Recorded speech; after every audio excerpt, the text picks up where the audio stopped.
Hello, welcome back to Math Time with Professor Prime, and I am your host as always, Professor Prime.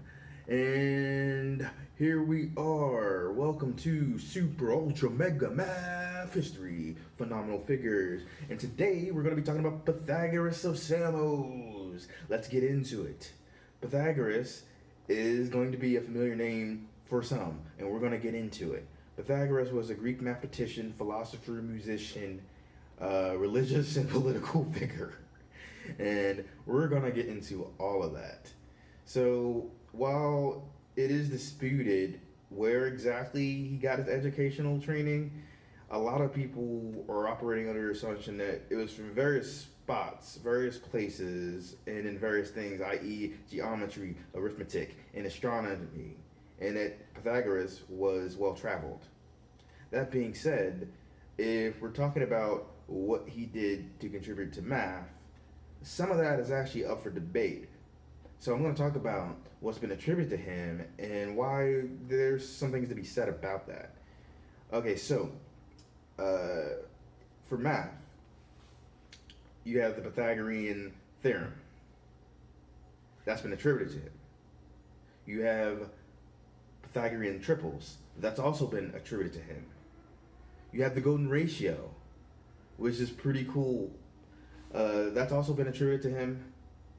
And whether he did or didn't realize any of those things / invent those things, depending on how you look at it, he certainly did a lot of work with them. And I want to talk about that further too. But first, some other areas that he actually contributed to. He contributed a lot to music, believe it or not. He had the Pythagorean Scale, and that's also known as the Diatonic Scale. He had Pythagorean tuning as well. And he was actually one of the first quote-unquote philosophers, like one of the first people to use that term. And this is where it starts to get crazy. So, in his travels, he picked up a lot of different things, and eventually he would one day create his own religion, Pythagoreanism. There we go. But anyway, so that was a pretty interesting religion, and he definitely had his followers, and they believe that, the universe was composed of numbers. And I feel like if you want to interpret that in a modern sort of sense, there is something to be said about that notion. But he was thinking about natural numbers in particular. So, that's interesting. And that being said, with his group, they naturally believed what he believed with that. And this is where it gets even more interesting. So, he believed in transmigration of the souls. Some might know that is reincarnation, so to speak. But it gets even more interesting because his group, they were big on certain tenets, certain restrictions, i.e., they were abstinent. Vegetarian as well, and the degree to which people actually follow that's up for debate because the group was very, very secretive, and that just increased over time. And they were also, in addition to being quite secretive about what's going on when they're in those buildings, they were also responsible for getting the word out about Pythagoras. And we don't know for sure if some of the things that were attributed to him or attributed to him because he actually did them, or because his followers attributed to them, or people that came after them. But what we do know, to some degree, is that eventually people weren't a big fan of the whole secret thing, and they kind of lost more power over time, which is interesting. But their presence has not been lost over time, exactly, because so, in addition to being into math and being into what Pythagoras was into, they also were somewhat of a political organization in addition to being a religion.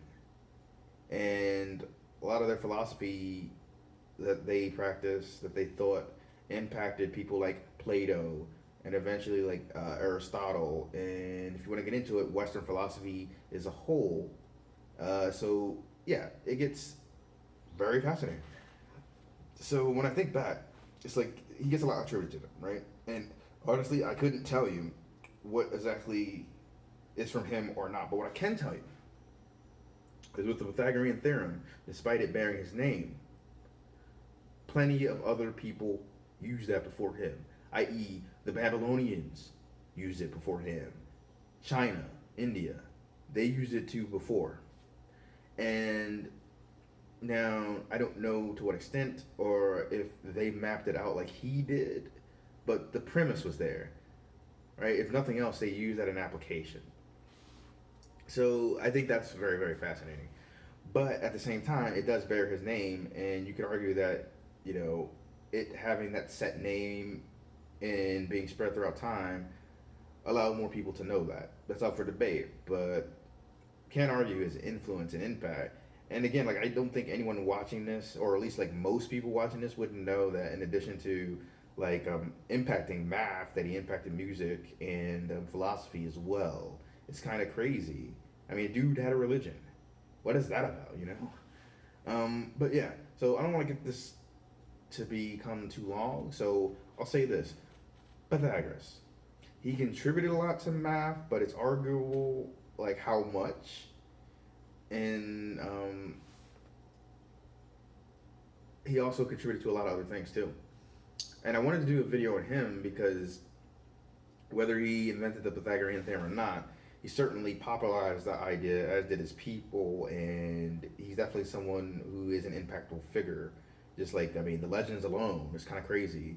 But the golden ratio, that was attributed to him too, and I can't find anything that disputes that.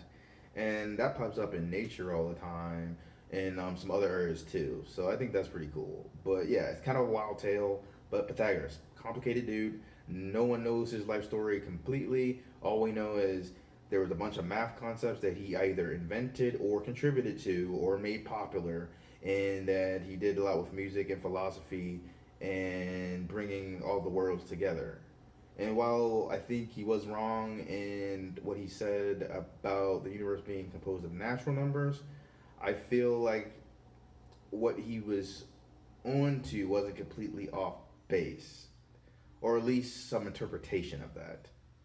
And if you've seen some of my older videos, you know what I'm talking about there. But yeah, so Pythagoras. Oh wait, there's one more thing. Uh, what, music of the spheres? I think. I would probably like link that below, but the idea is like it was the astronomy coming together with the math and the music, and he thought of like the universe as such, like very musical and mathematical. Gets kind of crazy. So yeah, Pythagoras. Now hopefully you know a little bit more. I'll leave some links in the description, and I'll see you in the next video. Professor Prime out.